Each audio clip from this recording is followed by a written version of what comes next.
O gênio da Zara, a história de Amancio Ortega, o ícone da fast fashion. Covadonga O'Shea. Pouco se sabe sobre o sucesso incrível desta marca, presente em diversos países do mundo. A autora conta a história de Amancio Ortega, o gênio por trás do grupo. Além de ser um dos homens mais ricos do mundo, ele é a principal figura por trás de uma revolução na indústria têxtil. Através de muitas conversas com Ortega e seus colaboradores, O'Shea oferece uma incrível biografia do homem responsável pelo sucesso da Zara. Qual é o segredo do sucesso? Em dezembro de 1990, a autora era diretora de uma das principais revistas da Espanha e sempre esteve por dentro de tudo o que acontecia no mundo da moda. Nesta época, o nome Zara ganhava espaço, e todos se perguntavam o que estava por trás deste fenômeno. Qual era a fonte do sucesso de um estilo de moda que unia ótimo custo-benefício com um design elaborado? O instinto de repórter de Covadonga O'Shea a levou a investigar este fenômeno. A Zara ainda é um mistério para muitos. Ninguém entende como as roupas podem ser tão baratas, como os designs combinam com tantos clássicos da moda ou como os estoques são constantemente reabastecidos. Qual será o segredo de seu sucesso? Como um dos gerentes da empresa disse, desde os preços, o processo inteiro é empreendido sem intermediários ou terceiros. Além de comprar materiais a bons preços e utilizar mão de obra com custo reduzido, a fórmula do bom negócio se apoia numa margem de lucro bem pequena. Preferimos ganhar pouco em cada item, mas vendê-lo aos montes. Outra característica fundamental era oferecer roupas com os designs mais modernos. Um estilista da equipe explicou que o maior sucesso da marca era baseado na percepção e interpretação das tendências da moda e dos gostos dos consumidores. Em sua busca por mais motivos daquele sucesso global, a autora acrescenta um fator crucial: renovação constante do estoque. 40% são trocados toda semana. O estoque nas lojas é reabastecido a cada 3 dias, enquanto outras empresas manufaturam suas coleções apenas uma vez para uma estação inteira. A Zara nunca para de inovar os seus produtos para atender às necessidades e desejos do consumidor. A autora viajou para conhecer o grande homem que está por trás da marca. Foi muito bem recepcionada no aeroporto por um motorista da Inditex e notou que todas as pessoas da empresa são gentis, acolhedoras e bem-educadas. A Inditex possui uma cultura empresarial autêntica. Todos reconhecem a importância do trabalho em equipe e a importância de se tratar bem todos com quem se relacionam. Fascinada pelo maquinário ultramoderno, raramente sendo controlado por seres humanos, a autora foi surpreendida pela aparência de um homem sorridente, amigável e de camiseta de manga arregaçada. O'Shea pensava estar diante do encarregado da seção. Inclinou-se para cumprimentá-lo e disse o quanto estava impressionada por tudo o que havia visto naquela manhã. Quer dizer que gostaria de conhecer o Sr. Ortega, não é? Bem, querida, aqui está ele. Eu sou Ortega. Ortega disse que ele mesmo apresentaria a fábrica à jornalista e fez questão de ser chamado pelo nome, sem cerimônias. O'Shea ficou impressionada com a cena futurística que presenciou. O sonho de Ortega era alcançar o melhor sistema logístico do mundo, uma fórmula sem precedentes que permitiria levar um produto até uma loja, independente de sua localização, em menos de 2 semanas. Era nisto em que ele se focava. A autora até pediu uma foto com Amancio, mas ele negou. Afirmou que prezava muito por sua privacidade e que preferia não ser reconhecido nas ruas. Primeiros passos de uma história. Lembro-me de uma tarde depois da escola, quando fui com minha mãe fazer compras. O mercado que frequentávamos era um daqueles enormes da época, com um balcão muito alto. Tão alto que nunca pude ver quem estava falando com a minha mãe, mas ouvi a voz de um homem dizer algo que, apesar de tanto tempo depois, nunca esqueci. Josefa, sinto muito mesmo, mas não posso dar mais crédito a você. Fiquei devastado. E eu só tinha 12 anos. Ortega explicou que era uma criança muito sensível, com um forte senso de honra e que, quando se recuperou após ter ouvido aquelas palavras, decidiu que sempre faria de tudo para ajudá-la. largou os estudos, arranjou um emprego e foi trabalhar como vendedor em uma camisaria, aos 13 anos. Embora seu ponto de partida tenha sido a vontade de ajudar a sua mãe, o que o move agora não é simplesmente o dinheiro. Amâncio diz: "Posso lhe garantir que praticamente não mudei. Meu pensamento hoje é igual ao daquela época. O importante é determinar metas a si mesmo na vida e empregar todas as energias para alcançá-las." Ele conta que desde o dia em que começou a trabalhar, ficou obcecado pela ideia de inventar algo diferente do que existia no mercado e gostaria de preencher algum espaço na indústria têxtil. Mesmo não tendo clareza do que significava seu desejo, seguiu o impulso e criou a Goa com seu irmão Antônio. Sua cunhada, que sabia costurar, e sua primeira mulher, Rosália, faziam os roupões acolchoados que eram bastante modernos na época. Antes de abrir sua própria empresa aos 17 anos, Amâncio deixou seu primeiro trabalho e foi admitido como vendedor na La Marra. A empresa possuía várias filiais, onde seu irmão e sua irmã mais velhos, Antônio e Pepita, trabalhavam. Quando Amâncio foi promovido a gerente, a pessoa que o substituiu foi uma garota de 16 anos chamada Rosália Mera Goinechea, com quem ele se casou 2 anos mais tarde. Ortega pediu demissão de seu emprego como vendedor de loja para se tornar um dono de empresa em tempo integral. Em seus 10 anos de experiência, ele fez contatos com produtores têxteis catalães que ofereceram a ele bons preços, permitindo-o construir uma significativa carteira de fornecedores. Após conseguir um empréstimo bancário, ele abriu seu próprio negócio, a Goa Confecciones, em 1963. O nome surgiu das iniciais lidas de trás para frente de seu nome e do nome de seu irmão Antônio, além dos sobrenomes dos dois, Ortega Gaona. Ao investir a maior parte de seus ganhos, Amâncio Ortega se concentrou em fazer roupas para serem vendidas por representantes comerciais. 10 anos depois, contavam com 500 empregados. Haviam assumido as operações comerciais e de distribuição e tinham uma equipe de estilistas.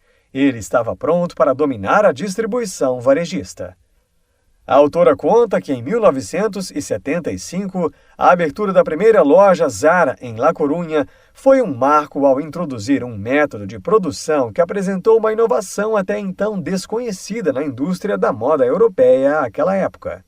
Depois ele criou outras firmas responsáveis por várias linhas de produção e acumulou o capital necessário para realizar o seu sonho anos mais tarde. "Você notará que eu não tenho escritório", disse Amâncio em uma das conversas com a autora. "Nunca tive um. Meu trabalho não é burocrático, é industrial." Seguindo os passos da primeira pequena oficina, Ortega deixou sua marca no nome Inditex, uma companhia que em apenas alguns anos seria a 8ª empresa de maior sucesso no mundo. Ortega diz que tudo o que conseguiu foi graças às pessoas que tantas vezes se espelharam em sua dedicação. Ele diz que mesmo quando era um Zé Ninguém e mal tinha o que comer, sonhava em crescer. É preciso se arriscar. Nunca deixei de dizer isso a todos que vieram fazer parte da empresa. A autora diz que outra estratégia de sucesso do presidente da Inditex é a habilidade de adaptar a sua visão de moda de acordo com as mudanças sociais. Agora vivemos na era da tecnologia. Uma característica inegável desse novo panorama é a maneira como as mulheres estão ocupando todas as áreas profissionais possíveis. Extremamente confiantes de que podem conciliar a vida familiar com seu trabalho desgastante. Com isso, o tempo se tornou precioso. O'Shea diz que a frase "eu sei que na Zara sempre irei encontrar o que preciso, sem precisar gastar horas e horas procurando", é uma coisa que você ouve em todos os idiomas que puder imaginar. Para analisar o que a moda significa hoje, é preciso observar o que está acontecendo em outras áreas do conhecimento e adaptá-las ao contexto da globalização na qual vivemos. A autora diz que, numa dimensão cada vez maior, a moda não é só aquilo que vestimos ou as últimas tendências, mas tudo o que nos cerca. Antônio Abril, um dos maiores executivos da empresa, que trabalha na companhia desde 1989, diz que, se quer ter uma exata percepção do fenômeno Zara, é preciso enxergar pelos olhos do presidente. A Inditex não pode ser compreendida sem Amâncio Ortega. Seu braço direito na empresa, o professor de economia da Universidade de La Coruña, José Maria Castellano, ficou empolgado com o projeto. Quando começou a trabalhar na Inditex, ele era responsável pelo financeiro e mais tarde se transformou em diretor-geral. A irmã de Ortega, Josefa, conhecida como Pepita, que havia trabalhado na Goa, era outro pilar da empresa, responsável pelos ativos líquidos e por uma área que hoje chamaríamos de recursos humanos.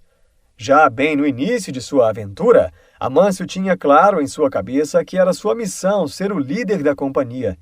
Isso significava que ele seria responsável pelos aspectos comerciais, que achava muito empolgantes. Ortega tinha uma visão muito clara deste setor. A autora diz que isso se aplicava não apenas ao lado têxtil, mas também quanto aos imóveis a serem adquiridos, o que foi uma parte fundamental no crescimento da empresa. Ortega reconhece que é sua função manter a essência da companhia. Se é verdade que fiz tanta fortuna, isso é porque ganhar dinheiro nunca foi minha meta, contou O'Shea. Vou ainda além. Em minha opinião, alguém interessado apenas em ganhar dinheiro não é um verdadeiro homem de negócios. Em 1979, Amâncio fundiu todas as suas empresas sob a bandeira Inditex. Durante os anos 80, ele havia levado suas lojas para todas as partes da Espanha e, antes do fim da década, competiu nas capitais da moda no mundo, expandindo para Paris e Nova York. Nos anos 90, no início do movimento de globalização, sua expansão se tornou uma explosão. A Zara apareceu nas maiores cidades da Europa, no Extremo Oriente e em diversas capitais da América Latina. Ortega é o detentor de quase todas as propriedades obtidas nos últimos anos, exceto em casos específicos, como na Alemanha e no Japão, onde, por razões políticas ou sociológicas, o método de franquia funciona melhor. Conforme o tempo passou e a companhia cresceu, Amâncio mudou sua metodologia para estabelecimentos comerciais e agora esses locais são normalmente alugados. As regras de ouro de Amâncio Ortega podem ser resumidas em 4 pontos básicos: distribuição eficiente, absorção instantânea das demandas de mercado, velocidade de resposta e inovação tecnológica. Normalmente, um fabricante mantém altas margens no início da temporada, mas depois enfrenta vários meses de reduções nos preços para se livrar do estoque remanescente. O consumidor sabe que no fim da estação pode comprar as mesmas roupas a preços menores. O'Shea fala que a Zara renova as coleções em suas lojas uma vez por semana ao redor do mundo e 2 vezes por semana nas lojas europeias. Os clientes sabem que sempre vão encontrar coisas novas, mas que também certamente não encontrarão mais o que experimentaram uma semana antes. Isso quer dizer que, se os clientes encontrarem algo de seu gosto, devem comprar imediatamente, pois na próxima semana o produto não estará mais disponível. A meta é criar um clima de escassez e oportunidade. Ortega sempre buscou excelência. Amâncio, expressando confiança na autora, concordou em permitir que O'Shea revelasse suas conversas neste livro e a autorizou também a realizar algumas investigações baseadas em perguntas e conversas com os membros de sua equipe, e insistiu para que ela procurasse opiniões imparciais para descrevê-lo. Diego Copado, diretor de comunicações da empresa, contou a O'Shea. Para a mente incansável de Amâncio, estava claro que se ele quisesse ser um líder do setor no século XX, ele deveria informatizar a empresa. Rapidamente percebeu o quanto era essencial dividir o seu projeto com profissionais que tinham a experiência e o desejo de serem totalmente envolvidos em áreas técnicas, tal como o gerenciamento. Foi naquele momento que ele tomou os passos mais importantes em sua carreira, admitindo pessoas que não faziam parte do seu círculo familiar. José Maria Castellano foi o braço direito de Ortega por 30 anos, e sua contratação foi essencial para o desenvolvimento da Inditex. Castellano diz: a filosofia da Inditex foi baseada em saber ouvir o que está acontecendo no mundo, e por isso se tornou tão fantasticamente bem-sucedida. Ortega não sabe apenas ouvir, ele sempre delegou também grande responsabilidade às pessoas que têm contato com os clientes. Sua habilidade de sintetizar as ideias mais complexas como se fossem muito simples é uma qualidade extraordinária e é algo que ele vem fazendo durante toda a vida, Castegiano ainda acha que a Zara deveria abrir uma escola para ensinar outras pessoas do setor. A autora diz que Antônio Camunhas, ex-presidente da Câmara Espanhola do Comércio em Nova York, teve um papel fundamental na vida de Amâncio Ortega na época em que a Inditex estava entrando para a Bolsa de Valores. Antônio deu sua declaração sobre a empresa e sobre seu fundador. Em minha opinião, esta é a melhor forma de resumir a história. Inicialmente, ele não tinha influência sobre o que era comprado ou o que havia nos estoques. Sua única tarefa era entender o que as pessoas queriam. Essa foi sua escola, observar e aprender, percebendo as mudanças dos gostos e das preferências do público. A Inditex é uma empresa baseada na realidade. Na abertura de cada estação, a Zara lança uma primeira coleção de tendências. A partir dali, começa a observar o que os clientes vão comprar e continua confeccionando apenas o que o mercado quer. Dia após dia, as informações são analisadas para que o público possa ser suprido com o que deseja. Ortega está na vanguarda do campo de serviços. O que parece incrivelmente simples é nada menos que uma revolução. Perceber que o cliente possui expectativas que não devem ser frustradas. Lutar para oferecer ao consumidor uma resposta e demonstrar habilidade para supri-lo. Expansão internacional e introdução da empresa na Bolsa. O sonho europeu de Amâncio Ortega dava passos largos, compensando o trabalho árduo e a disciplina rígida de seu fundador e de todos que sempre acreditaram no projeto. O menino de um pequeno vilarejo estava transformando um sonho impossível em realidade. Estava conquistando Paris, mesmo sem ser um gênio da alta costura.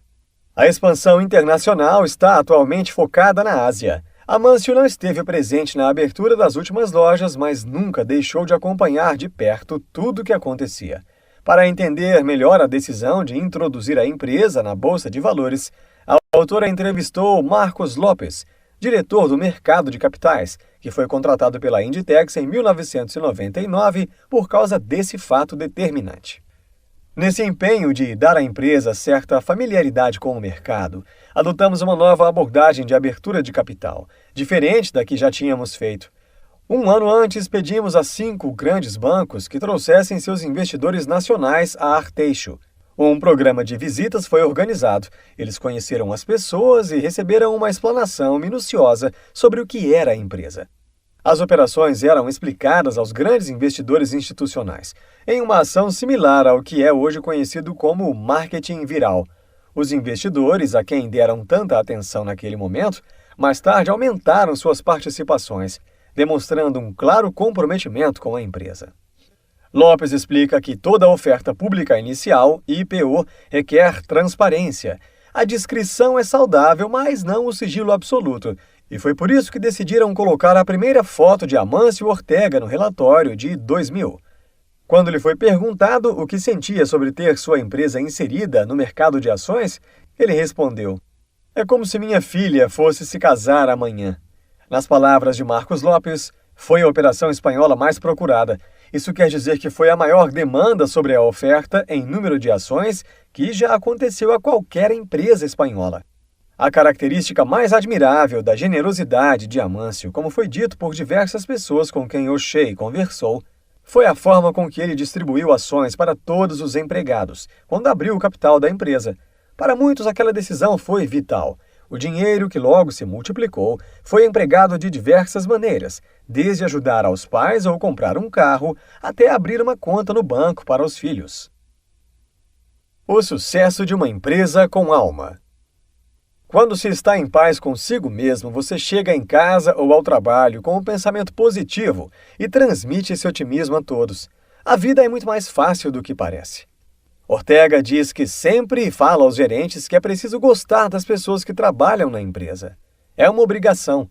Diz que é preciso estar perto delas, de suas preocupações, do que elas são, de suas casas, de suas famílias, não apenas acompanhando seu trabalho. Se não as amar, não chegará a lugar algum. Amâncio afirma que está absolutamente convencido de que todos estão neste mundo por alguma razão. Ninguém veio a este mundo por acaso. Durante uma peregrinação que fez em Santiago, teve a percepção de que viveu um grande sonho nos últimos anos, e acredita que há uma razão para ter sido a peça-chave em tudo o que aconteceu. A autora perguntou a Amâncio o que fez com que ele pensasse em contratar Pablo Isla, que acabou se tornando uma peça-chave na empresa. Jantamos juntos, só nós dois. Conversamos muito sobre todo esse processo. E ele simplesmente disse que admirava muito a empresa. Nunca me perguntou quanto iria ganhar, mas sim o que precisava fazer. Aquilo me conquistou. Eu admiro pessoas como ele, pessoas que não veem dinheiro em primeiro lugar. O'Shea perguntou a Amâncio o que ele considera ser sua melhor parte. Sem hesitar, ele respondeu: "A melhor coisa que tenho em mim é minha bondade. Sinto que posso dizer isso, porque é a bondade que minha mãe e meu avô Antônio tinham." Quando foi questionado sobre a importância da opinião alheia, Amâncio respondeu que não importa a ele saber como os outros o enxergam. Diz que milhares de empresários fizeram a mesma coisa que ele. Mas considera-se diferente deles, pois não passa a vida festejando ou recebendo prêmios, pois sua vida toda sempre tentou fazer aquilo que mais o agradava. Ele diz ainda que não fez só o que tinha que fazer, senão também o que queria fazer. Durante as conversas finais com O'Shea, tanto com o presidente quanto com o vice-presidente, ambos falaram de alguns projetos ambiciosos para o desenvolvimento da Inditex nos países asiáticos, na Rússia e no Oriente Médio.